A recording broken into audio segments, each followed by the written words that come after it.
이 이야기는 작년 1월 내가 혼자 산행을 갔을 때 일어난 일이다. 나는 평소에 건강 관리를 위해서 주말마다 혼자 산을 오르는 편이었다. 그날은 어디로 갈지 한참 고민을 하다가 강원도 쪽으로 향하게 되었고, 지도에 표시된 청암사라는 폐사찰 터를 보고 호기심이 생겨서 찾아가 보기로 했다. 산행 코스가 험하고 겨울이라 눈이 조금 쌓여 있었지만 나는 준비를 철저히 하고 출발했다. 겨울 산이라 오르는데 시간이 제법 걸리긴 했지만 다행히 너무 늦기 전에 오후 4시쯤 폐사찰에 도착했다. 막상 도착해보니 절은 거의 폐허 수준이었다. 본당 지붕은 반쯤 내려앉았고 기둥에는 펄펄 내리는 눈이 쌓여 있었다. 바닥에 먼지가 좀 쌓여 있었지만 불단은 그대로 남아 있었고 작은 탁자 위에 낡은 염주와 향로, 부적 몇 장이 놓여 있었다. 하지만 다행히 본당 안은 생각보다 깨끗했다. 오늘은 그래도 여기에 하루 묵으면 될 것 같네 라고 생각을 하며 해가 지고 있었기 때문에 밤은 여기서 보내기로 마음먹었다. 나는 배낭을 내려놓고 휴대용 난로를 켜 몸을 녹였다. 준비해온 라면을 끓여 먹으며 줄인 배를 채우고 있었는데 그때 갑자기 본당 뒤쪽에서 발소리가 들렸다. 소복소복 눈을 조용히 밟는 소리. 나는 주변은 어둡고 폐사찰에는 분명히 나 혼자뿐이었는데 누구지? 나쁜 사람이면 혹시 어떻게 해야 하지라는 생각에 심장이 두근두근했다. 때마침 들어온 사람은 다름 아닌 회색 승복을 입은 스님이 마당으로 들어오고 있었다. 키가 크고 마른 체형, 머리는 짧게 깎았고 얼굴은 매우 창백했다. 나는 긴장했던 마음이 다행이다 라는 마음으로 바뀌었고, 그런 스님은 나를 보고 깜짝 놀라서 합장을 하시며 조용히 말을 건넸다. 보살님, 이 산에 어쩐 일로 오셨습니까?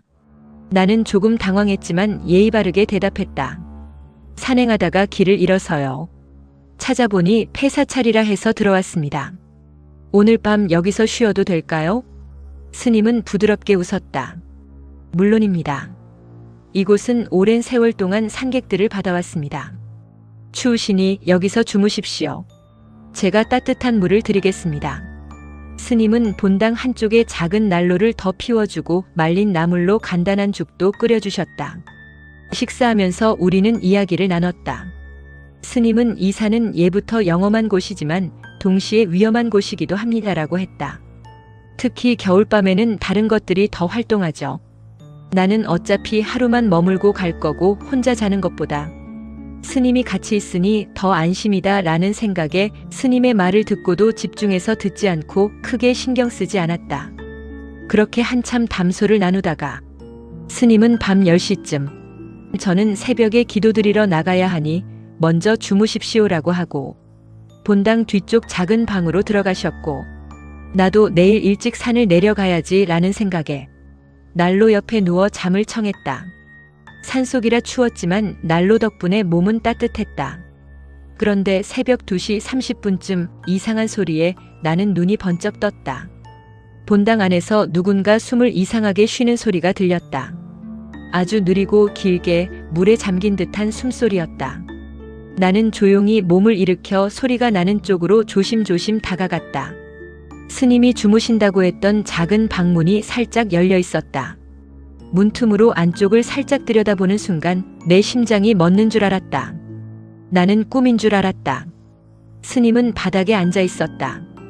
다만 스님의 등이 완전히 뒤로 180도 꺾여 있었다. 머리가 등 뒤로 돌아가 있었고 그 상태로 천천히 숨을 쉬고 있었다. 입은 크게 벌어져 있었고 눈은 완전히 하얗게 뒤집혀 있었다. 스님은 그 자세로 무언가를 계속 중얼거리고 있었고 그러다가 나와 눈이 마주쳤다. 보살님, 아직 안 주무셨습니까? 목소리는 스님의 것이 맞았었지만 그 말투와 숨소리는 전혀 인간의 것이 아닌 해괴한 것이었다. 내가 벌벌 떨고 있자 스님의 몸이 천천히 원래 자세로 돌아왔다. 그리고 스님이 고개를 돌려 나를 바라보았다. 하얗게 뒤집혔던 눈이 서서히 정상으로 돌아오면서 스님은 천천히 일어나서 나에게 다가왔다. 왜 그렇게 무서워하십니까? 저는 그저 당신을 도우려는 것뿐인데. 나는 본능적으로 여기에 있으면 안 된다는 생각에 미친 듯이 본당 문으로 달려갔다. 문을 열자 스님이 내 뒤에서 천천히 따라오고 있었다. 스님의 목소리가 계속 들려왔다. 보살님, 왜 도망가십니까? 이 산은 이미 제 것인데 당신도 여기서 같이 쉬다 가시지요. 나는 미친 듯이 뛰었다. 쉬었다가 가시지요, 쉬었다가 가시지요 라는 목소리가 점점 가까워졌다. 한참을 달려 미친 듯이 산길을 내려오는데 갑자기 앞에 또 다른 스님이 서 있었다. 나는 너무 놀라 뒤로 나자빠졌다. 그러더니 그 스님이 서둘러 달려와 보살님, 저는 진짜입니다. 정신을 차리고 이쪽으로 어서 따라오십시오. 한시가 급합니다. 어서요. 라고 말을 했다. 나는 뒤에서 계속 목소리가 따라오고 있고 또 내 앞에 나타난 이 스님은 갑자기 나타나서 뭐지? 라는 생각에 너무 혼란스러워서 내 앞에 나타난 스님을 밀쳐내고 다시 밑으로 뛰어내려갔다. 그때 그 스님이 소리쳐서 한마디 하셨다. 멈추세요. 그쪽으로 가시면 안 됩니다. 그 길은 아까 폐사찰로 다시 가는 길입니다. 보살님이 지금 홀리신 것 같아요. 어서 저와 내려가셔야 합니다. 아까 보신 건 진짜 스님이 아니실 겁니다. 라고 내 팔을 다시 붙잡았다. 나는 내 상황을 다 알고 있는 이 스님이 무언가 진실을 알고 있을 것 같다는 생각에 그 스님을 따라서 한참을 같이 내려왔고 조금 후에는 산 아래 입구 쪽에 작은 암자로 갈 수 있었다. 암자에 도착해서야 나는 헐떡이던 숨을 돌릴 수 있었다. 그렇게 10분쯤 있었을까 진짜 스님은 물 한 잔을 건네며 말씀하셨다. 살아계셔서 다행입니다. 부처님이 꿈속에서 얼른 올라가 보라고 하셨는데 역시나 이유가 있었나 봅니다. 라고 말씀하시며 보살님이 보신 건 그건 25년 전에 이 산에서 죽은 스님으로 변장한 악귀입니다. 원래 청암사의 주지 스님이었는데 수행 중에 악귀에게 홀려서 스님의 몸을 빼앗겼습니다. 그 후로 산에 들어오는 사람들을 스님으로 속여서 데려가서 넋을 빼앗는다고 합니다. 소승의 미약한 힘으로는 도무지 막을 수가 없는 것인데 보살님 정말 다행입니다. 라고 말이다. 그렇게 나는 뜬 눈으로 밤을 샜고 아침 해가 뜨자마자 서둘러 그 산을 내려가려고 했다. 한시라도 나는 빨리 그 장소를 뜨고 싶었기 때문이다. 그러자 스님은 기다리셨다는 듯 작은 부적 하나를 주시고는 악귀에게 한번 얼굴을 보였기 때문에 다시는 이 산에는 절대 혼자 오지 마십시오. 그때는 정말 위험하십니다. 라고 말씀하셨다. 나는 그렇게 스님의 도움으로 무사히 집에 도착할 수 있었다. 그렇게 몇 달은 악몽에 시달렸고 나는 내 취미인 산은 다시 못하게 되었다. 대신 낮에 잠깐 등산로나 걷거나 공원에 가곤 한다.